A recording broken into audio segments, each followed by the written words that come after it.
Falamos no vídeo anterior que os resultados de grandes empresas bem administradas está melhor do que anos anteriores, mesmo com essa Selic esdrúxula de 13,75%.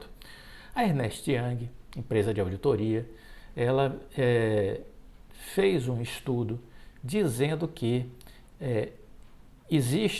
estamos vivendo um momento em que o alto custo do capital ele vem pressionando sim o fluxo de caixa das empresas, que muitas empresas tiveram que fazer fortes e profundas reestruturações no primeiro semestre deste ano, sobretudo por conta dessa situação de redução de crédito que ampliou-se por conta do episódio das Americanas, que foi um cisne negro inesperado no mercado brasileiro. Segundo a Ernst Young Brasil, essa fase de ajuste está no meio do caminho. Relatório que eles divulgaram, a fase de ajuste está no meio do caminho. Desde o ano passado, por meio de uma pesquisa trimestral, a consultoria Outlook Pulse vem identificando que os executivos estão priorizando a eficiência operacional e ampliando suas ações para desinvestimentos. É uma fase de menor crescimento e mais otimização. Sob esse prisma, diversas varejistas como Renner, Marisa, Magazine Luiza têm anunciado fechamentos de pontos de venda no primeiro TRI. A Renner fechou 20 lojas, a Marisa anunciou 91 lojas fechadas. O Magalu não encerrou nenhuma loja, mas fechou 37 quiosques e um centro de distribuição.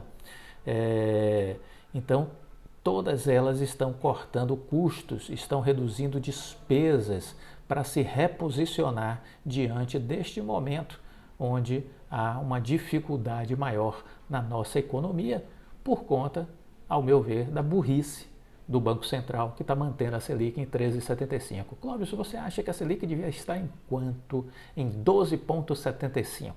Se estivéssemos com a Selic hoje em 12,75%, nós não teríamos criado nenhuma dificuldade para aumentar as pressões inflacionárias e, por outro lado, teríamos criado uma nova expectativa e o mercado vive de realidade versus expectativa e ele se anima quando as expectativas são positivas. Então é isso, né? Mas, por algum motivo que desconheço, o Banco Central acredita que está certo. Esse é o pior dos mundos, quando as pessoas acreditam que estão certas. E por que é o pior dos mundos? Porque a gente precisa ter espírito de abertura para escutar o outro. Se a gente não tem o espírito de abertura para escutar o outro e acredita que está certo, esse é o pior motivo para o desastre. Porque você vai seguir em frente, mesmo que na frente tenha um precipício, você não acredita que tem um precipício lá e você se joga. Então é essa a realidade. Mas diversas empresas estão fazendo desinvestimentos, diversas empresas estão fazendo ajustes. A BRF é outro exemplo, ela vendeu sua divisão, colocou à venda a sua divisão de pet food, avaliada em cerca de 2 bilhões de reais. Dizem que a Nestlé é um potencial comprador. Ainda tem um plano de venda de ativos estimado de 4 bilhões de reais. Esses outros 2 bilhões deverão vir aí de venda de créditos tributários e de ativos não essenciais. Então essa é a tendência de ajuste e essa tendência deve continuar. As pessoas aproveitam esses movimentos para reduzir suas despesas, reduzir seus custos. Nos Estados Unidos, várias empresas fizeram planos de demissão, vocês devem ter acompanhado no ano passado, muitas empresas se ajustando para fazer frente à necessidade do momento. Olha, falando dos Estados Unidos, a agência de classificação de risco, a Fitch, ela rebaixou o rating dos bancos Western Alliance e da PacWest e da Trustmark, mas reiterou o rating de outros 11 bancos de tamanho pequeno e médio nos Estados Unidos. Esse assunto nos interessa, esse é um drive importante. Se você investe, fique de olho no que está acontecendo nos Estados Unidos. Mas sem panaceia, sem apocalipse, porque outro dia vi um cara já dizendo, isso é 2008 de novo. Olha, você viveu 2008, se você não viveu 2008, você não pode falar atrocidades que não fazem o menor sentido. Só quem viveu 2008 pode falar sobre 2008. Então, não me parece até aqui em nada a situação parecida com 2008. 2008 os motivos foram outros, né? Mas isso significa dizer que não é preciso estar atento ao que acontece nos Estados Unidos? Negativo. Esse é o drive mais importante deste ano de 2023 até aqui. A Fitch ela rebaixou a classificação de 3 bancos pequenos regionais dos Estados Unidos, o Western Alliance, a PacWest e o Trustmark Corp. A agência reiterou o rating de outros 11 bancos de tamanho pequeno a médio nos Estados Unidos. As instituições são avaliadas, têm entre 15 bilhões e 70 bilhões de dólares em ativos.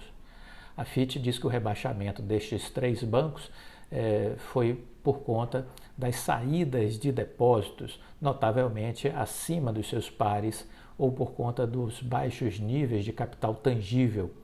No entanto, a Fitch diz que o ambiente é desafiador para os bancos regionais de maneira geral.